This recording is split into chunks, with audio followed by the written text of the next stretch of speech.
Right now, someone is using a psychological trick on you. And the worst part? You're probably enjoying it. These aren't conspiracy theories. They're documented tactics used by manipulators, corporations, and the people closest to you every single day. My name is Tim, and after deep diving into the darkest corners of human psychology, I found 7 tricks so embedded in daily life that most people never notice them.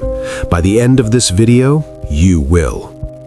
I used to think I was a hard person to manipulate.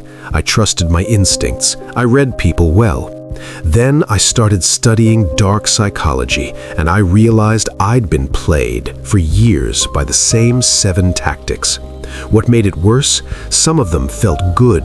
That's exactly how they're designed to work. Have you ever made a decision and then wondered, wait, did I actually choose that? Or did someone guide me there without me realizing? That feeling isn't paranoia, it's perception. Today, I'm going to show you 7 dark psychology tricks being used on you right now and how to catch every single one. Before we get into the 7 tricks, I need to tell you something important. These tactics aren't rare. They're not reserved for cults or crime dramas. They show up in your relationships, your workplace, your social media feed, and your shopping cart. The people who use them aren't always evil. Some don't even realize they're doing it. But whether it's conscious or not, the effect on you is the same. So let's name them.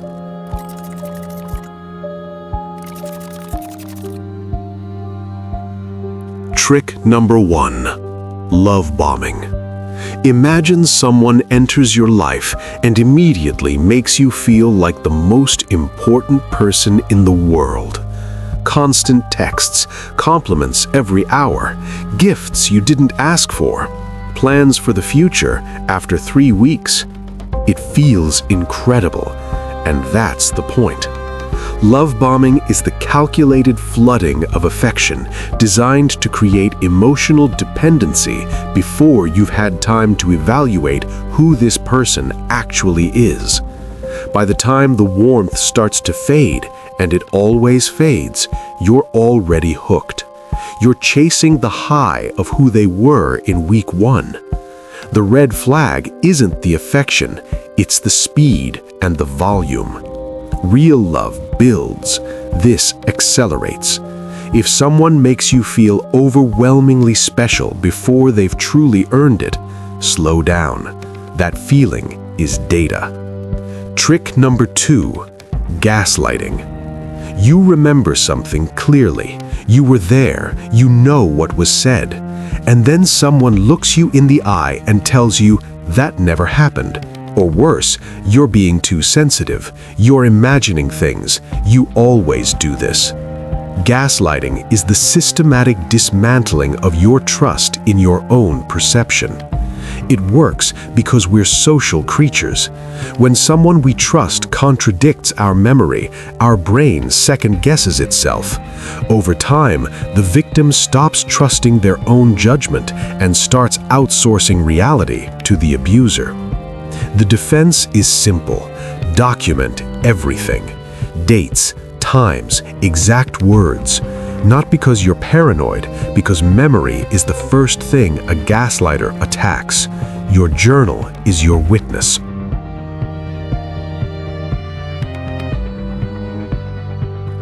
Trick number 3. Manufactured scarcity. Only 3 left in stock. Offer expires in 10 minutes. This opportunity won't come around again. Sound familiar? Scarcity is one of the most exploited principles in both marketing and personal manipulation. When we believe something is rare, our brain overrides rational thinking and activates panic buying, panic deciding, panic agreeing. The manipulation isn't always a lie. Sometimes the scarcity is real, but it's always deliberately framed to eliminate your thinking time. The antidote is a single question. If I waited 24 hours and this disappeared, would I actually regret it? If the answer is no, the urgency was manufactured. Trick number 4. Social proof manipulation. Everyone is doing it. Thousands of 5-star reviews. Join the millions who've already. We're wired to look at what others are doing as evidence of what we should do. In uncertain situations, this instinct saves time, but it also makes us dangerously easy to herd. Manipulated social proof is everywhere. Fake reviews, paid testimonials, bots driving up numbers, crowds that aren't as real as they appear. More sinisterly, in personal relationships, manipulators use triangulation.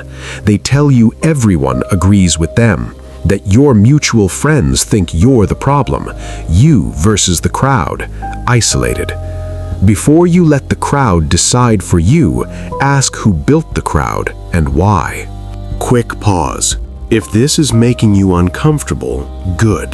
That discomfort is awareness activating. If you want more of this, hit subscribe.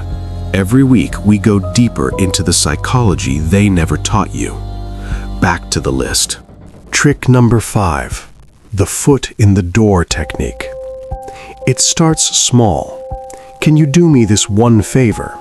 It's tiny, barely anything. You say yes. Of course you do. It's small. Then the next ask is slightly bigger, and the next. And before long, you're doing things you never would have agreed to up front, but you can't find the moment where you could have said no, because you already said yes. And we're psychologically motivated to stay consistent with who we've already agreed to be.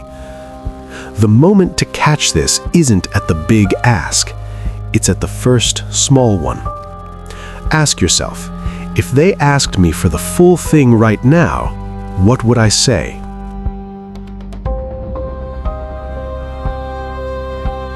Trick number 6. DARVO. Deny, attack, reverse victim and offender.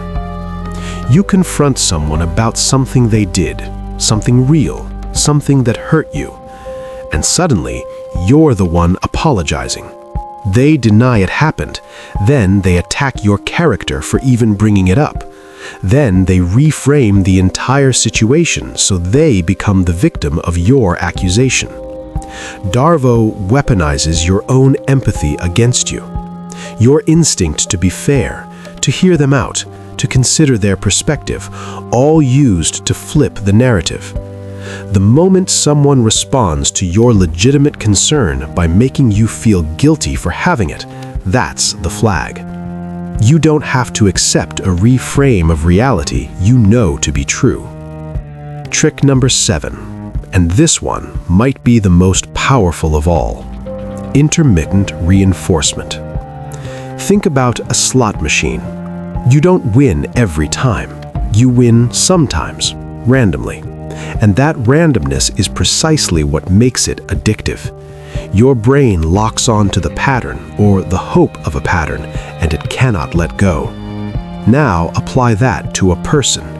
Hot one day, cold the next, loving and then distant, complimentary, then critical, and you never know which version is coming. This pattern, whether designed or not, creates the same neurological loop as a slot machine. You keep pulling the lever because the reward might come.